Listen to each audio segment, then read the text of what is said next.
오늘 우리에게 주시는 말씀은 마태복음 1장 18절에서 25절까지의 말씀입니다.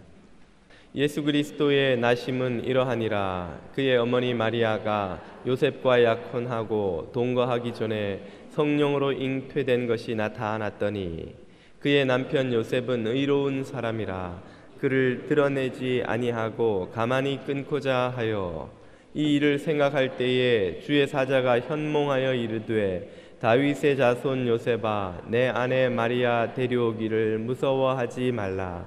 그에게 잉태된 자는 성령으로 된 것이라. 아들을 낳으리니 이름을 예수라 하라. 이는 그가 자기 백성을 그들의 죄에서 구원할 자이심이라 하니라. 이 모든 일이 된 것은 주께서 선지자로 하신 말씀을 이루려 하심이니 이르시되 보라 처녀가 잉태하여 아들을 낳을 것이요 그의 이름을 임마누엘이라 하리라 하셨으니 이를 번역한즉 하나님이 우리와 함께 계시다 함이라. 요셉이 잠에서 깨어 일어나 주의 사자의 분부대로 행하여 그의 아내를 데려왔으나 아들을 낳기까지 동침하지 아니하더니 나음의 이름을 예수라 하니라. 아멘. 오늘은 인도의 민담 하나를 들려드리는 것으로 설교를 시작하려고 합니다. 어느 마술사가 우연히 쥐가 빵을 훔쳐먹는 장면을 보게 되었답니다. 가만히 관찰을 하노라니까 쥐가 빵을 먹으면서도 잠시도 가만히 있지 못하고 고개를 좌우로 두리번 거리며 불안해하더라는 것입니다. 그래서 마술사가 쥐에게 말을 걸었습니다. 쥐야 쥐야 너는 왜 그렇게 불안해하느냐? 사람이 어떻게 쥐에게 말을 겁니까? 마술사이니까요. 민담이니까요. 그렇게 물어보았더니 쥐가 답하기를 마술사님 언제 어디서 고양이가 튀어나와 저를 확 물지 모르기 때문에 잠시도 마음을 놓을 수가 없답니다. 그 쥐가 측은했든지 마술사가 마술을 부려서 쥐를 고양이로 바꾸어 주었습니다. 펑! 쥐가 어떻게 고양이로 바뀌느냐고요? 마술사니까요. 민담이니까요. 고양이가 된 그 생물이 이제는 좀 편안하게 먹이를 먹을까 싶어 지켜보았더니 이 고양이도 꼬리를 하늘로 쭉 뻗고는 몸을 움츠리고 시종일관 좌우를 살피면서 먹이를 먹더라는 것이죠. 아니 고양이가 되었는데도 뭐가 두려워서 아직도 불안해하느냐? 언제 개가 튀어나와 제 목덜미를 콱 물지 모릅니다. 개가 무서워요. 그래? 그렇다면 개로 너를 바꾸어 주마. 펑.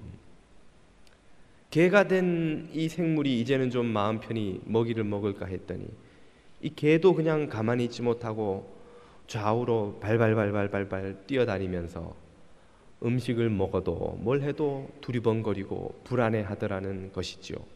넌 또 뭐가 그렇게 겁이 나느냐? 호랑이가 나타나면 저는 한입거리도 안 됩니다. 그렇구나. 세상에 호랑이처럼 강한 짐승이 없지. 그래, 그러면 호랑이가 되면 되겠다. 널 호랑이로 바꾸어 주마. 펑. 이제 호랑이가 되었으니 더 이상 두려워하는 존재가 없겠지 싶어 지켜보았더니 이 호랑이도 걸을 때 살금살금 소리를 내지 않고 발자국을 남기지 않으려고 애쓰며 긴장하고 불안하더라는 것입니다. 넌 또 뭐가 그렇게 불안하고 두렵느냐? 호랑이는 포수에 총 한 방이면 꽝 하는 순간 가죽만 남기고 끝난답니다. 저는 포수가 두렵습니다. 그제서야 이 마술사는 한숨을 내쉬며 너는 무엇이 되어도 불안을 떨쳐버릴 수가 없겠구나. 그냥 살던 대로 쥐가 되어 살아라. 펑 하고 다시 쥐로 만들었더니 그 쥐가 미키마우스가 되었다는, 믿거나 말거나 하는 이야기가 있습니다. 이 이야기가 동물보호협회를 위한 이야기가 아니라는 것쯤은 말씀드리지 않아도 여러분이 다 잘 아시리라 생각합니다. 이 이야기가 풍자하고 있는 바가 무엇입니까? 그것은 어떤 처지에 놓여도 불안을 떨쳐버리지 못하고 살아가는 불쌍한 사람들의 삶을 풍자하는 것이지요. 삶이 편안해도 편안하지 않아도, 부가 있어도 없어도, 높은 지위를 가져도 갖지 못해도 늘 불안해하기는 마찬가지더라는 것입니다. 참으로 현대인들은 불안 속에서 살아갑니다. 나폴레온 힐 재단의 설립자이자 전 세계에서 5천만 부를 팔았다는 Think and Grow Rich, 아마 번역하면 부자처럼 생각하고 부자가 되어가라, 그렇게 될까요? 그 책의 저자이기도 한 나폴레옹 힐은 수많은 사람들을 만나 인터뷰를 해보았더니 현대인들은 대개 7가지 불안을 안고 살아가더랍니다. 이 7가지 중에 여러분에게 해당되는 것이 몇 가지나 있나 한번 세어보십시오. 첫째는 가난에 대한 불안, 둘째는 실패에 대한 불안, 셋째는 질병에 대한 불안, 사랑을 잃어버릴까 두려워하는 불안, 노화에 대한 불안, 자유를 잃어버릴까 걱정하는 불안, 마지막으로 죽음에 대한 불안. 이 7가지가 사람들마다 다 정도의 차이는 있지만 현대인들이 안고 살아가는 불안이더라는 것이죠. 여러분은 어떻습니까? 목사님, 다 제 이야기네요 하시는 분도 계실 테고, 저는 한두 가지 말고는 해당이 없습니다. 아마 그런 분들은 엄청나게 운이 좋은 분이 아닌가 생각이 됩니다. 어쨌든 현대인들은 이런 불안으로 발을 편히 뻗고 잠을 자지 못합니다. 침대는 좋은데 거기에서 단잠을 이루지 못하는 불안 가운데 살아가지요. 도대체 왜 이렇게 사람들은 불안을 떨쳐버리지 못하고 살아가는 것입니까? 스위스의 작가이자 세계적인 베스트셀러가 된 이 책 제목부터가 불안입니다. 불안이라는 책의 저자인 앙레드 보통이라는 이가 있습니다. 보통 사람이지요. 이 보통이 불안이라는 책에서 사람들의 이 불안의 진정한 원인은 애정결핍이다라고 정리하고 있습니다. 애정결핍, 사랑이 부족해서 사람들은 불안해한다는 것이죠. 이게 무슨 말인가? 그는 이렇게 설명합니다. 사람들은 모두 타인의 시선으로 자기 자신을 평가합니다. 예를 들어서 사람들이 나를 사랑하고 존중하고 관심을 가져주면 나는 사랑받을 만한, 존중받을 만한 가치가 있는 존재야 하고 느끼게 되는데, 그것만큼 크나큰 행복감을 가져다 주는 일은 세상에 없다고 합니다. 반대로 사람들이 나에게 무관심하고 나를 멸시하거나 나를 홀대하면 나는 사랑받고 존중받을 가치가 없는 존재이구나 하고 스스로에 대해서 느낀다는 것이죠. 그리고 그 느낌만큼 죽기보다 싫은 고통스러운 경험이 없다는 것입니다. 이 경험으로부터 벗어나기 위해서, 자신이 사랑받을 만한 가치가 있다는 것을 경험하기 위해서 사람들이 하는 일이 무엇입니까? 바로 부와 지위와 명예를 손에 쥐려고 몸부림치는 것입니다. 사람들은 태어나서 유아기 한 4, 5년을 제외하고는 무조건적인 사랑이라는 것을 거의 경험해보지 못한다고 그는 말합니다. 아장아장 걷는 그 순간에는 무슨 짓을 해도 기저귀에다 아무리 큰 폭탄을 쏘아 놓아도 엄마 눈에 아빠 눈에 그 아기는 사랑스럽기만 하지만 그 부모님의 사랑조차도 자녀가 철들기 시작하고 나서부터는 조건적으로 바뀐다는 것이죠. 내 성적, 태도, 예의, 진학, 취업 혹은 나의 성취에 따라서 부모님의 사랑도 조건적으로 바뀌고 더군다나 사회로 나아가서 경험하는 사랑과 존중이라는 것은 무조건적인 것이 존재하지 않는다는 것입니다. 그 사회에서 사람들로부터 사랑과 존중을 획득하는 유일한 방법은 부나 지위나 명예를 획득하는 것이죠. 내가 돈이 있어야 사람들이 내게 몰려들고, 지위가 높아야 사람들이 내 옆에 머무르려고 하고, 명예나 인기가 있어야 사람들이 나를 사랑하고 존중해 주지, 내가 아무것도 없는데 나를 사랑하고 존중해 주는 일은 이 사회에서는 존재하지 않는다고 그는 말하는 것입니다. 그렇기 때문에 사람들은 필사적으로 부나 지위나 명예를 손에 쥐려고 합니다. 부자가 되려는 이유는 더 편안한 삶, 더 유복한 삶을 원하기 때문일 수도 있지만, 그 뿌리에는, 그 숨겨져 있는 마음속에는 바로 이와 같은 불안이, 두려움이 자리 잡고 있기 때문이라는 것입니다.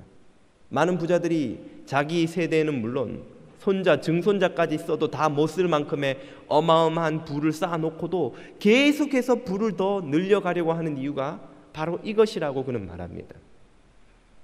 부를 쥐지 않으면, 지위나 명예를 획득하지 않으면 언제 사람들이 내게 보내주었던 사랑과 존중을 거두어 가버릴지 모르는 불안 속에 떨고 있다는 것이죠.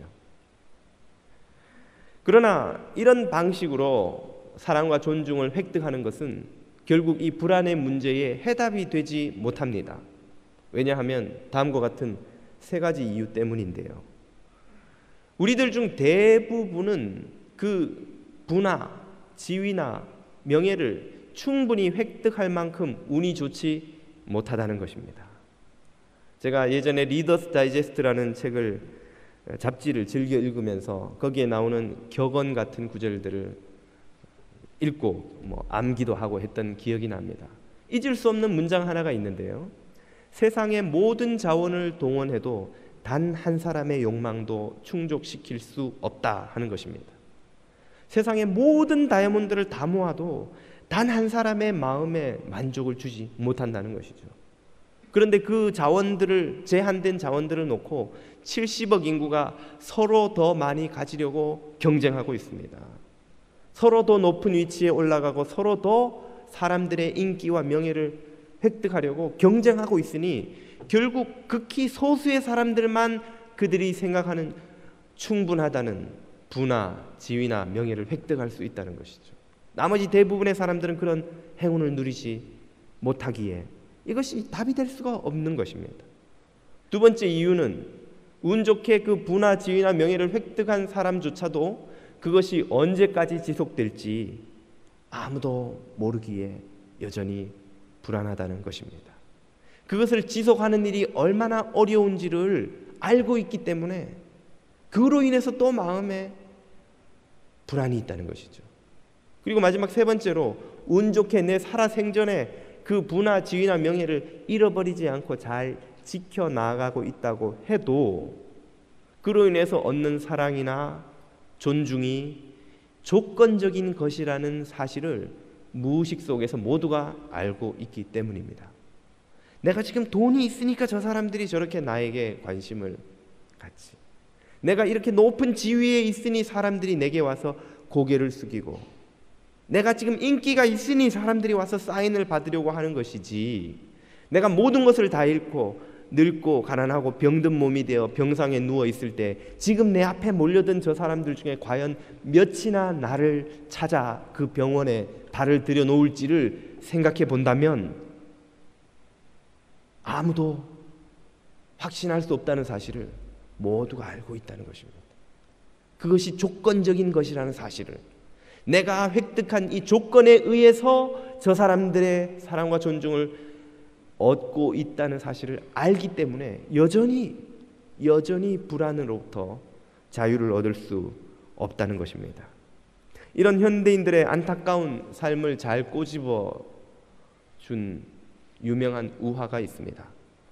지난 30년 동안 전 세계에서 수많은 언어로 번역되어 읽혀온 트리나 폴러스가 쓴, 여러분도 들어보셨을 법한 꽃들에게 희망을, 이란 책을 기억하시는지요? 그 책의 한 대목을 소개해 보자면, 이 책의 주인공은 먼 여행을 떠난 한 애벌레와 그의 친구 애벌레입니다. 그들은 여행길에 거대한 탑이 들판 한가운데 서 있는 것을 발견하지요. 가까이 가보니 그 거대한 탑은 사실은 자기들과 같은 애벌레들이 들러붙어서 이루어 만들어 놓은 거대한 기둥이라는 것을 알게 됩니다. 이 애벌레가 그 기둥에 매달려 있는 애벌레들에게 묻지요. 너희들 거기서 도대체 뭐 하는 거니? 기어 올라가는 중이야.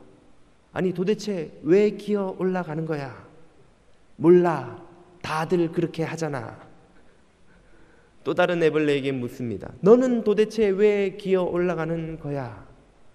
이 바보야. 이 시궁창 같은 삶을 벗어나려면 저 꼭대기로 기어 올라가야만 하는 거야. 멍청한 질문 그만하고 너도 빨리 붙어서 기어 올라와. 그 말을 들은 주인공 애벌레가 잠시 고민한 끝에 그 대열에 합류하기로 결정합니다. 그 애벌레가 한참을 기둥을 기어 올라간 후에야 깨닫게 된 것은 그 꼭대기까지 도달할 수 있는 애벌레는 소수에 불과하며 그 과정에서 자신의 친구, 동료들을 밟고 올라가야 한다는 것이었습니다. 그가 올라가는 동안에도 수없이 많은 애벌레들이 비명을 지르며 그 기둥으로부터 떨어져 땅바닥에 처박히는 것을 보며 잠시 갈등을 겪은 애벌레는 그러나 결국은 꼭대기까지 가보기로 작정하고 더욱더 힘을 내어 기어 올라가죠. 그가 꼭대기 근처에 가자 그 끝에 몇 마리의 애벌레들이 서 있는 것이 보였습니다. 예, 너희들 그 꼭대기에 뭐가 있니? 이 애벌레가 묻자 위에서 한 애벌레가 대답합니다. 이 바보야, 여긴 아무것도 없어. 그러면 거기서 도대체 뭐 하는 거야? 여기까지 왔는데 내려갈 수도 없잖아. 내려가다간 나도 떨어져 죽어. 그럼 거기서 도대체 뭐 한단 말이야? 그냥 무엇이든지 붙들고 버티는 거지 뭐. 이 우화의 스토리는 계속 이어집니다만 여기까지만 소개해도 오늘 우리가 이 현대인들의 삶을 풍자하고 있는 우화의 메시지는 충분히 들을 수가 있습니다. 사람들은 불안해서 올라갑니다. 올라간다고 해서 그 불안이 해결되지 않는다는 것을 알지만 내려올 수 없기 때문에 계속 올라갑니다. 올라가서는 그 자리를 지키는 것이 불안해서 또 버팁니다. 밑에 있는 이들이나 올라간 이들이나 올라가고 있는 이들이나 그 누구도 그 불안으로부터 해방받지 못하고 자유를 얻지 못하고 있다는 것이죠. 결국 부나 지위나 명예를 획득하는 것이 불안으로부터 해방되는 삶의 해답이 아니라는 것을 우리는 알 수 있습니다. 그러면 무엇이 해답입니까? 어떤 삶이 우리를 불안으로부터 자유케 하고 참된 평안 가운데로 이끄는 삶입니까? 그것은 우리가 가진 조건에 의해서 좌우되지 않는 무조건적인 사랑을 부족함 없이 우리가 받을 때에, 그래서 우리의 존재가 정말 사랑받고 존중받을 만한 가치가 있는 존재라는 것을 확신하게 될 때에 비로소 그 불안으로부터 자유를 얻을 수 있는 것이죠. 비로소 참된 평화 가운데 안식을 누릴 수 있는 것입니다. 바로 그런 무조건적인 사랑을 하나님이 우리에게 주셨다는 것이 우리 주님 오신 이 성탄절의 메시지인 것입니다. 오늘 본문 23절은 그 오신 주님에 대해서 이렇게 설명합니다. 보라, 처녀가 잉태하여 아들을 낳을 것이요 그의 이름을 임마누엘이라 하리라 하셨으니, 이 임마누엘이라는 말을 번역한 즉 하나님이 우리와 함께 계시다 함이라. 하나님이 우리와 함께 계시기 위하여 그 독생하신 아들을 통해 이 땅에 오셨습니다. 하나님이 우리와 함께 계신다는 이 위대한 진리는 예수님을 보내실 때 하나님께서 마음에 품은 계획이 아니었습니다. 그것은 창세 때부터 시작된 하나님의 계획이자 의도이자 꿈이자 비전이었던 것이죠. 창세기를 보면 하나님이 모든 만물을 창조하시는데 유독 인간에게만 독특한 특권을 주셨습니다. 그것이 바로 하나님의 형상대로 창조함을 받았다는 것이죠. 왜 인간만을 하나님의 형상대로 창조하신 것입니까? 그것은 인간을 하나님이 소유하기를 원치 않으시고 함께 거하기를 원하셨기 때문입니다. 동물도 식물도 광물도 모두 소유하는 존재들입니다. 우리는 그것을 소유합니다. 우리는 차를 소유합니다. 집을 소유합니다. 보석을 소유합니다. 나무를 소유합니다. 동물을 소유하지요. 그러나 아내는 소유할 수 없습니다. 남편이나 자식은 소유할 수 없습니다. 친구도 소유할 수 없습니다. 그들은 소유의 대상이 아니기 때문이죠. 그들은 인격입니다. 그들은 함께 거할 수만 있을 뿐입니다. 동거할 수 있습니다. 그들은 참 사랑 가운데서 함께 머무는 대상들입니다. 인격체가 바로 그런 존재입니다. 하나님은 우리와 함께 거하시려고 우리를 당신의 형상대로 창조하신 것입니다. 우리를 소유하기 원치 않으셨던 것이죠. 그리고 우리와 함께 거하시기 위해서 이집트에서 노예된 당신의 백성들을 불러내셨습니다. 그들 속에 함께 동거하기 원하신다는 것을 성막을 지어서 나중에는 성전을 지어서 보여주셨습니다. 얼마나 그분이 당신의 자녀들과 백성들과 함께 거하고 싶어 하셨는지 그 주님의 마음을 꿰뚫어 본 간파한 선지자 이사야는 600년 전에 예수님이 오시기 600년 전에 예언하기를 하나님이 위대한 계획을 가지고 계시고 하나님이 간절한 소망을 하나 가지고 계신데 그것은 바로 죄인된 당신의 자녀들 가운데 거하기를 원하신다는 것이었습니다. 이사야서 7장 14절에서 이사야의 예언이 이렇게 소개되죠. 그러므로 주께서 친히 징조를 너희에게 주실 것이라. 보라, 처녀가 잉태하여 아들을 낳을 것이요 그의 이름을 임마누엘이라 하리라. 600년 후에 임마누엘 하시는 하나님이 함께 거하시는 그분의 독생하신 아들이 오실 것이다. 그 예언대로 약속대로 하나님은 독생자를 통해 이 땅에 오셨습니다.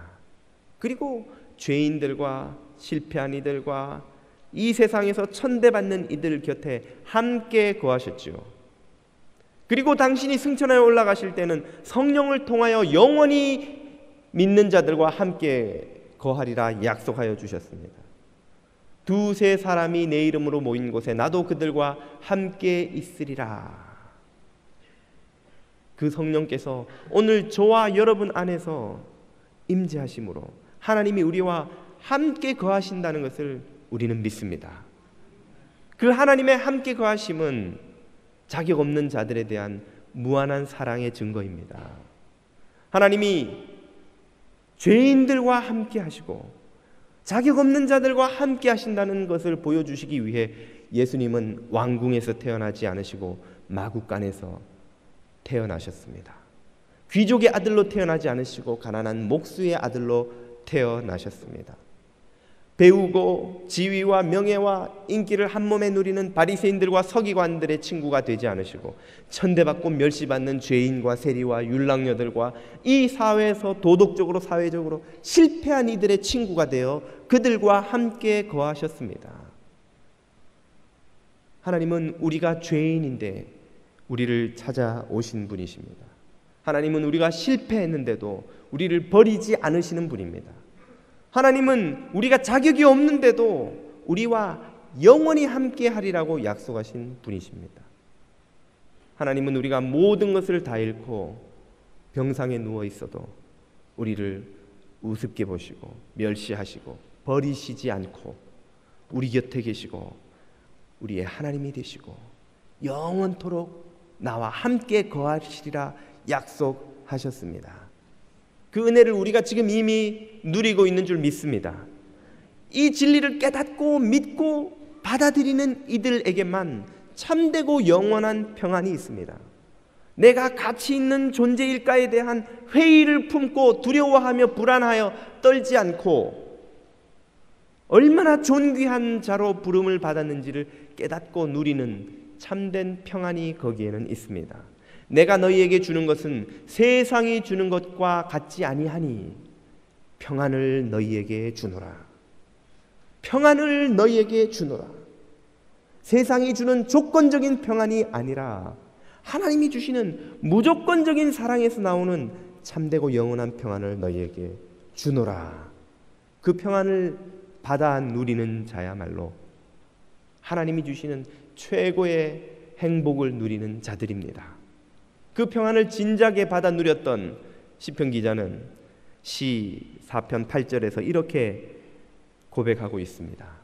내가 평안히 눕고 자기도 하리니 발을 쭉 뻗고 자리니 불면의 밤을 보내며 근심하며 염려하며 뜬 눈으로 밤을 지새며 걱정하며 불안하며 떨며 사람들로부터 거절당하고 배신당하고 버림당하지 않을까 두려워하지 않으며 내가 과연 가치 있는 존재인지 회의를 품지 않으며 내 삶이 제대로 굴러가고 있는 것인지 내가 사랑받을 자격이 있는지 회의를 품고 두려워하며 흔들리지 않으며 영원토록 다리를 뻗고 자리니 평안히 자리니 평안히 누우리니 그것은 나를 안전하게 거하게 하시는 이 오직 여호와께서 계시기 때문이니라.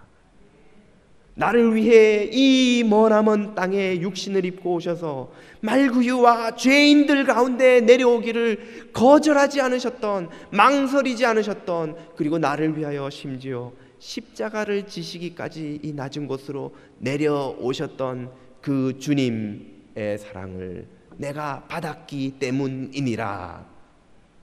그 사랑을 받았기에, 그 사랑을 확신하기에 우리는 어떤 풍파 가운데서도 평안히 눕고 자기도 하고 주님이 주시는 그 평화를 누리게 되는 것입니다.